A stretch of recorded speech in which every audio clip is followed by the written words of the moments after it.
My name's Christopher Maloney, and you'll probably recognise me from being on the X Factor of 2012. One of my family members has autism quite young, and I didn't know anything about autism until my cousin was diagnosed with it. And it was difficult to understand and difficult to cope with, because it's such a complex sort of condition that it does take a lot of understanding, and you need a lot of support. Before I did the X Factor, I was just a normal guy, you know, doing a 9-to-5 job. I went on the X Factor and overnight, you know, become this sort of celebrity. And with that, to connect with your fans, you have to do social media, you know, Facebook, Twitter, which I was never a part of before. And then came the trolls. And I'd never experienced that before, and you know, the bullying, the vileness, the threats to kill my family were unbelievable, and it was really hard to deal with. And I took it to heart, and some days, you know, I was in floods of tears, and it really upset me. It really got to me, and it took me a long time to understand that.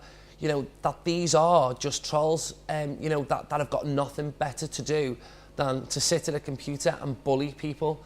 And even till this day, sometimes I get a tweet and it does affect you, you know, but I just block it. So for me, if I, you know, suffered from autism, that would make it 100,000 times worse to deal with, because I would not understand that, you know, that these trolls are trolls, and it'll take me a lot longer to understand that that's the way that these people are, and that they enjoy bullying people, and that's the reason why I think the law should change for autism, and for obviously for people that do not suffer from autism.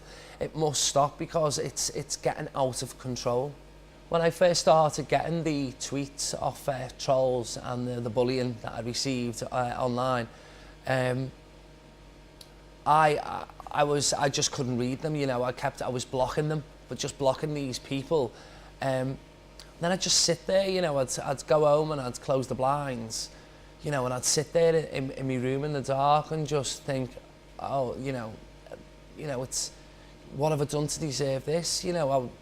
Because from someone that, you know, doesn't understand celebrity, that was, you know, auditioned for a TV talent show and is an overnight celebrity. It's very hard to deal with that, and also deal with the negative side, which is the bullying that I received at the time. So it's very difficult. I mean, everyone deals with it in a different kind of way.